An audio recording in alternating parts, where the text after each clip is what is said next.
ಈಗ ಇವತ್ತು ಶಾಸಕರು, ನಾನು, DC ಅವರು, CO, SP ಅವರು, ತಾಲೂಕಿನ ಎಲ್ಲ ಅಧಿಕಾರಿಗಳ ಸಮ್ಮುಖದಲ್ಲಿ ಗೆಜ್ಜಲಗೆರೆ, ಸೋಮನಹಳ್ಳಿ, ಚಾಮನಹಳ್ಳಿ ಮತ್ತು ಗೊರವನಹಳ್ಳಿ 4 ಗ್ರಾಮ ಪಂಚಾಯತಿ ಏನು ಸೇರ್ಪಡೆಯಾಗಿ ನಗರಸಭೆನ ಪುರಸಭೆನ ನಗರಸಭೆಯಾಗಿ ಮಾರ್ಪಾಡು ಮಾಡುವಂತ ಪ್ರಕ್ರಿಯೆಯಲ್ಲಿ ನಮ್ಮ ಈ ಕ್ಷೇತ್ರದ ಶಾಸಕರು ಈಗ ನಗರಸಭೆ ನಿಮಗೆ ಗೊತ್ತಿದೆ, 80 ಫೀಟ್ ರಸ್ತೆ ಮಾಡ್ತಾ ಇದ್ದಾರೆ ಮತ್ತು ಇನ್ನು ಹಲವಾರು ಅಭಿವೃದ್ಧಿಗೆ ಹೆಚ್ಚು ಒತ್ತನ್ನು ಕೊಟ್ಟು ಇದನ್ನ ನಗರಸಭೆಯಾಗಿ ಮಾಡಬೇಕು ಅನ್ನೋ ಒಂದು ಪ್ರಪೋಸಲ್ನ ಸರ್ಕಾರದ ಮುಂದೆ ಇಟ್ಟು ಕ್ಯಾಬಿನೆಟ್ಗೆ ತಂದು ನಮ್ಮ ಸಂಬಂಧಪಟ್ಟ ಇಲಾಖೆಯಲ್ಲಿ ನೋಟಿಫಿಕೇಶನ್ ಆಗಿದೆ.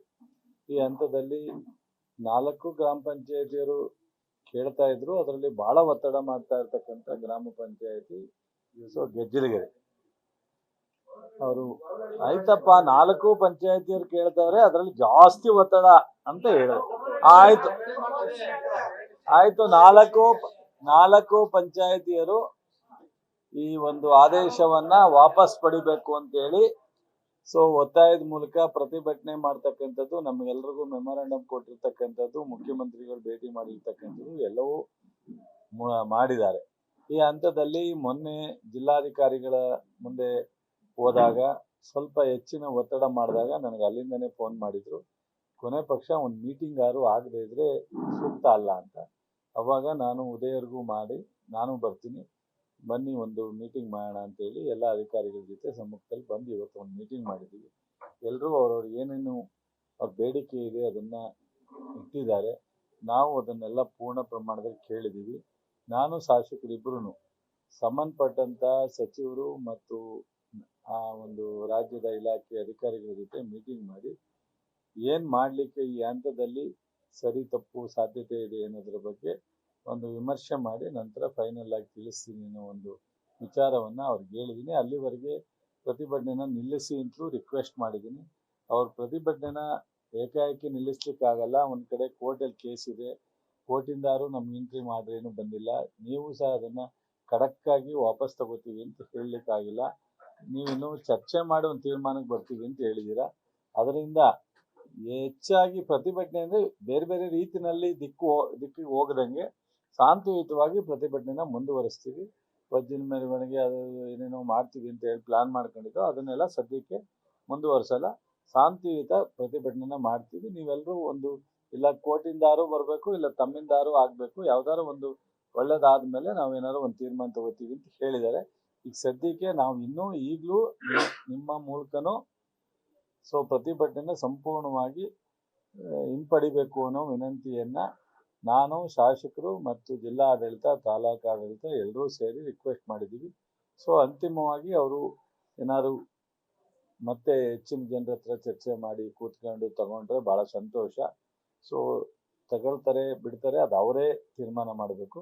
ನಾನು, ಶಾಸಕರು ಇದಕ್ಕೆ ಸಂಬಂಧಪಟ್ಟಂತೆ ಒಂದು ವಿಮರ್ಶೆ ಮಾಡಿ ನಮ್ಮ ಮುಖ್ಯಮಂತ್ರಿಗಳ ಜೊತೆಲೂ ಚರ್ಚೆ ಮಾಡ್ತೀವಿ ಮತ್ತು ಸಂಬಂಧಪಟ್ಟಂತ ಸಚಿವರು ಮತ್ತು ಅಧಿಕಾರಿಗಳ ಜೊತೆ ಚರ್ಚೆ ಮಾಡಿ ಒಂದು ತೀರ್ಮಾನ ನೋಡೋಣ, ಮಾತಾಡ್ತೀವಿ. ನ್ಯಾಯಾಲಯದಲ್ಲಿ ಇದೆ. ಅದು ಏನೇನು ಸಾಧ್ಯ ಅನ್ನೋದ್ರ ಬಗ್ಗೆ ಚರ್ಚೆ ಮಾಡ್ತೀವಿ. ಈಗಲೇ ಹೇಳಿದ್ನಲ್ಲ, ಮ್ಯಾಕ್ಸಿಮಮ್ ಕನ್ವಿನ್ಸ್ ಮಾಡಿದ್ದೀವಿ. ಅವರು ಒಪ್ತಾ ಇಲ್ಲ. ಸದ್ಯಕ್ಕೆ ನಮ್ಮ ಪ್ರಯತ್ನನೂ ನಿಮ್ಮ ಪರವಾಗಿರುತ್ತೆ, ಸ್ಟ್ರೈಕ್ ನಿಲ್ಲಿಸಿ ಅಂತ ಹೇಳಿದ್ದೀವಿ. ಅದಕ್ಕೆ ಒಂದು ಭಾಗಸ ಅಂದ್ರೆ ವಿಕೋಪಕ್ಕೆ ಹೋಗದಂಗೆ ಏನೋ ಶಾಂತಿಯುತ ಪ್ರತಿಭಟನೆ ಮಾಡ್ತೀವಿ, ಯಾವುದೇ ಬೇರೆ ತರದಿಲ್ಲ. ಅವ್ರು ಸಂಪೂರ್ಣ ವಾಪಸ್ ಪಡಿಬೇಕು. ಅವ್ರಿಗೆಲ್ರಿಗೂ ಗೊತ್ತಿದೆ, ನಮ್ಗಿಂತ ಬುದ್ಧಿವಂತರು ನಮ್ಮ ಜನ. ನೆನ್ನೆ ನಾನು ITF ನಲ್ಲಿ ನೋಡಿದೆ, ಯಾವ ಸೈಂಟಿಸ್ಟು ಎಕ್ಸ್ಪ್ಲೇನ್ ಮಾಡಲ್ಲ, ಹಂಗೆ ಮಾಡ್ತಾರೆ ನಮ್ಮ ರೈತರು. ನೀವು ನಾವು ಅಲ್ಲ, ನಾವು ಅದ್ರ ಬಗ್ಗೆ ಓದ್ಕೊಂಬಂದು ಹೇಳ್ಬೇಕು, ಅವ್ರು ಓದ್ದಲ್ಲೇ ಹೇಳ್ತಾರೆ. ಅದರಿಂದ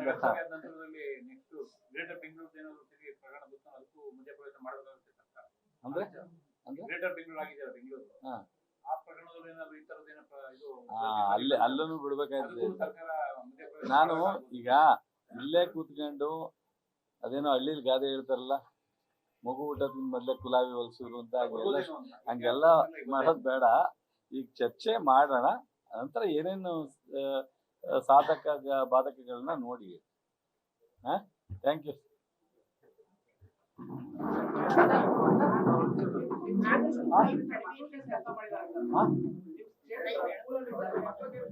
ಅಲ್ಲಪ್ಪ,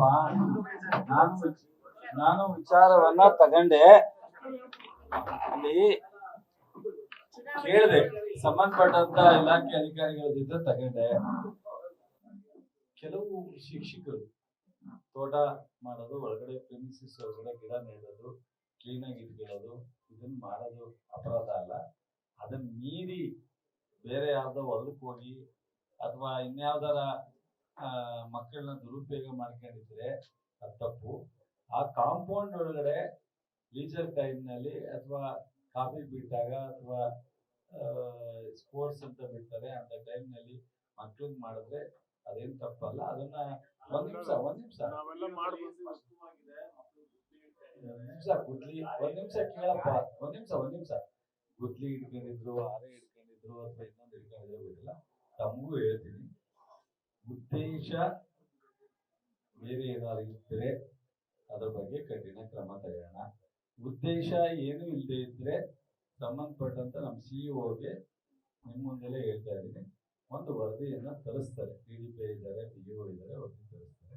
ಅದರ ಹಿನ್ನೆಲೆ ಏನಿದೆ ನೋಡಿ ಮುಂದೆ